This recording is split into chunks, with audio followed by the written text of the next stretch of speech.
एक मन की बात कहूँ। बच्चों की परवरिश हर माँ बाप को इस तरह से करनी चाहिए कि बच्चे अपने बच्चों को बड़े गर्व से अपने माँ बाप की कहानियाँ सुना सकें कि ये हमारे माँ बाप हैं, ये हमारे माँ बाप थे। बच्चे की परवरिश माँ की कोख से ही शुरू हो जाती है। बच्चे को जब एक माँ अपनी कोख में 9 महीने रखती है तो माँ जैसा खाती है, पीती है, उठती है, बैठती है, सोचती है, हर चीज़ का असर बच्चे पे पड़ता है। जिस तरह से अपने कहानियों में या पहले की सुना था कि अभिमन्यु ने माँ की कोख से ही सीख लिया था कि चक्रव्यूह को कैसे भेदा जाता है। इसी से पता चलता है कि परवरिश एक बहुत बड़ा असर डालती है माँ बाप का बच्चों के ऊपर। जब बच्चा पैदा होता है तो उसका सबसे पहला दर्पण उसके माँ बाप होते हैं, जिसमें वो झांकता है और वहाँ से ही उसकी परवरिश शुरू हो जाती है। वो एक तस्वीर की तरह जैसे माँ बाप करते हैं वैसा ही करता है, क्योंकि बच्चे सुनने में अच्छे नहीं होते, वो कॉपी करने में अच्छे होते हैं। उनसे जैसा जैसा कहो वो नहीं सुनेंगे। आजकल के बच्चे तो स्पेशली, इसलिए जैसा जैसा माँ बाप करते हैं वो उन्हें वैसा ही वैसा फॉलो करते हैं। इसलिए आप कुछ जब भी घर के अंदर हैं कुछ इस तरह से करें बच्चों पर गलत असर ना पड़े। बच्चे आपको जैसा दिखेंगे वैसा ही वैसा करने की कोशिश करते हैं। इसलिए अपने घर के झगड़ों को निपटा लीजिए। उनके सामने हमेशा जब भी अपना दरवाज़ा खोलें तो हंसकर ही खोलें। बच्चे की परवरिश में मम्मी या पापा नहीं चाहिए, उन्हें पेरेंट्स चाहिए, क्योंकि उन दोनों से मिलकर ही एक बच्चा जन्म लेता है। तो आप ये कैसे सोच सकते हैं कि खाली माँ या खाली उसके पिताजी उसकी परवरिश कर सकते हैं? बच्चे को दोनों की ज़रूरत पड़ती है। इसलिए परवरिश करते समय ये ध्यान जरूर रखें कि अपने घर के झगड़े उनके सामने ना करें, उनके सामने कोई गलत बात ना करें, गाली गलौज ना करें, क्योंकि बच्चे अनुसरण बहुत जल्दी करते हैं। वो सुनते नहीं हैं लेकिन देखते बहुत अच्छी तरह से हैं। उनके दिल और दिमाग पर हर चीज़ की छाप बहुत ज़्यादा पड़ती है, क्योंकि एक बैड पेरेंट्स की जो परवरिश होती है वो एक लॉस्ट चाइल्ड को जन्म देती है। जो बच्चे हमेशा खोए खोए रहते हैं। एक अच्छी परवरिश वो नज़र आती है जब बच्चे बुढ़ापे में या आगे जब हमारी उम्र बड़ी होती है, जब वो अपनी परवरिश के हमारे को नतीजे नज़र आते हैं कि हमने बच्चों की परवरिश कैसे की है।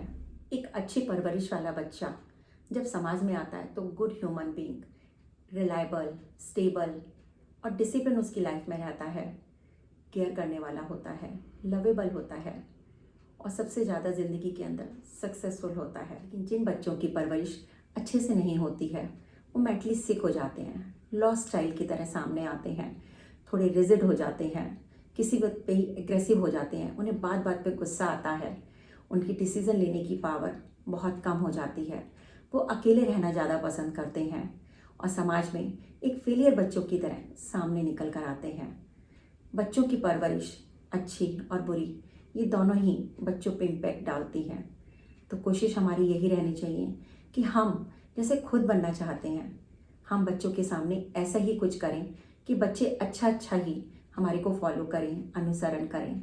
1 साल तक माँ बच्चे को चलना, उठना, बैठना, खाना पीना हर चीज़ सिखाती है। लेकिन 1 साल के बाद जैसे बच्चा थोड़ा बड़ा होने लगता है तो शुरू हो जाती है, ऐसे मत बोलो, ऐसे मत बैठो, ऐसे मत खाओ, ये मत करो, वो मत करो। बच्चा भी परेशान होता है।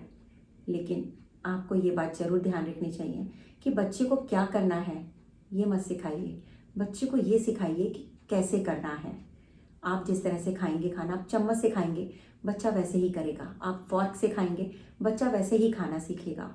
आपने हमेशा ध्यान दिया है कि बच्चे की लैंग्वेज, बच्चा कोई लिखना, बोलना, पढ़ना कुछ नहीं सीखता, वो सिर्फ आपको इमिटेट करता है। जैसा आप उसके साथ बोलते हैं, जैसे आप खाना खाते हैं वैसा ही बच्चा करता है, क्योंकि बच्चा सुनना नहीं चाहता लेकिन वो आपको कॉपी करना ज़रूर पसंद करता है। इस बात का हमेशा ध्यान रखिए। और कुछ चीज़ें ऐसी होती हैं जो हमें बच्चों के सामने जिद करके या उनसे हमें मनवानी है, तो उसको करने के लिए हमें अगर अच्छी बात है तो उस पर टिके रहना चाहिए कि हमें बच्चों से ये काम करवाना है, तो बच्चों को समझाना है, तो उस अच्छी बात के लिए आप टिके रहिए। अगर बच्चे ने कोई गलत बात करी है तो उसको सज़ा भी देनी है तो इस तरह दीजिए कि बच्चे को वो सज़ा ना लगे। बच्चे को समझाइए और उसको प्यार से वो बातें करिए कि बच्चे की वो बात समझ में आ जाए। बच्चा अगर कोई गलत काम भी कर रहा है, उसे सज़ा देनी है तो उसे ज़बरदस्ती सज़ा ना दें, बल्कि उसे पहले समझाएं। अगर उसकी समझ में आ जाए तो सज़ा देने की ज़रूरत ही नहीं पड़ेगी। लेकिन अगर सज़ा देनी भी है तो कुछ इस तरह से दें, फ्रेंड बनकर, क्योंकि वो फिर सज़ा नहीं लगती है। उसके अंदर दोस्ती का व्यवहार ज़रूर आ जाता है और उसके अंदर एक प्यार होता है। बच्चों के साथ अगर कभी कोई वादा करें या उनसे कोई बात कहें तो उस बात को पूरा ज़रूर करें। उससे आपके प्रति बच्चों के मन में विश्वास पैदा हो जाएगा। और आपने कभी भी शेखी बच्चों पर ना मारें कि हमारे पास इतना पैसा है, इतनी बड़ी गाड़ी है, हमने ये किया है लाइफ में, हमने। इससे क्या है, बच्चों के अंदर भी वही आदत आ जाएगी और बच्चे भी अपने दोस्तों के आगे उसी तरह से शेखी मारने लगेंगे, अपनी इमेज बनाने लगेंगे। अगर आपको बच्चों को बताना है तो बच्चों को ये बताइए कि इतनी मेहनत से हमने ये सब कुछ हासिल किया है, हमने अपनी ज़िंदगी में क्या क्या मेहनत करी है। उनको अच्छी अच्छी कहानियाँ, अपने माँ बाप की कहानियाँ सुनाइए, अपनी कहानी सुनाइए, जिससे कि बच्चों पे एक अच्छा इम्पैक्ट पड़े और वो एक अच्छे आगे बढ़कर, आगे चलकर गुड पेरेंट्स बने। और अपने बच्चों को दो चीज़ों पर नियंत्रण करना ज़रूर सिखाएं।